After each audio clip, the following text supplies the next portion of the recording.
Bonne nouvelle dans ce monde de mauvaises nouvelles où à n'importe quel moment on peut vous dire que vous annoncez la perte de l'être cher, la mort de quelqu'un de votre famille, votre père, votre mère, votre mari, votre femme, vos enfants.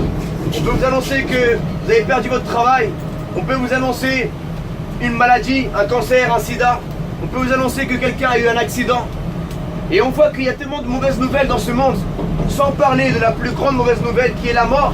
Un jour, nous allons tous passer par la mort. Mais il y a quelque chose qui est pire que la mort physique. C'est la mort de l'âme, la mort éternelle, la séparation de Dieu pour l'éternité. Et c'est pour cela que je vous apporte une bonne nouvelle. La bonne nouvelle, c'est que Dieu nous aime et que Dieu ne veut pas que nous soyons séparés de lui pour l'éternité. Il veut nous réconcilier avec lui et il l'a fait il y a 2000 ans à travers la personne de Jésus-Christ. Voilà pourquoi je m'adresse envers vous ce matin. Je ne sais pas qui vous êtes, je ne connais pas votre croyance, si vous êtes croyant ou non, mais j'aimerais vous dire que même si vous n'êtes pas croyant, même si vous êtes croyant, la mort, tout le monde va la confronter. Et Jésus-Christ nous apporte justement cette solution pour avoir la vie éternelle.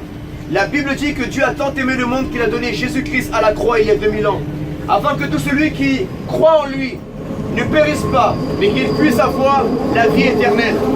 Aujourd'hui, tu es à une simple prière de Dieu. Il y a une simple prière qui te sépare de Dieu.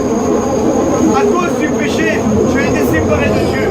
Mais grâce au sacrifice de Jésus à la croix qui a pris la conséquence de ton péché et du mien, tu peux être réconcilié avec Dieu en faisant une simple prière comme celle-ci.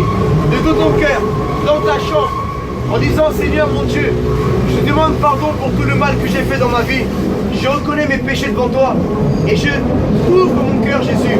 J'accepte ton sacrifice à la croix et je te remercie pour tout ce que tu as fait pour moi. Donne-moi la vie éternelle au nom de Jésus. Amen. Messieurs, dames, dans les prospectus que nous avons distribués, il y a des messages de la parole de Dieu qui pourront sûrement répondre à vos questions. Et vous pouvez commander une Bible gratuitement en envoyant votre adresse avec le prospectus. Soyez abondamment bénis et n'oubliez pas que la mort ne prévient pas, mais Dieu prévient toujours. Je vous en supplie, messieurs, dames, n'endurcissez pas vos cœurs à la parole de Dieu.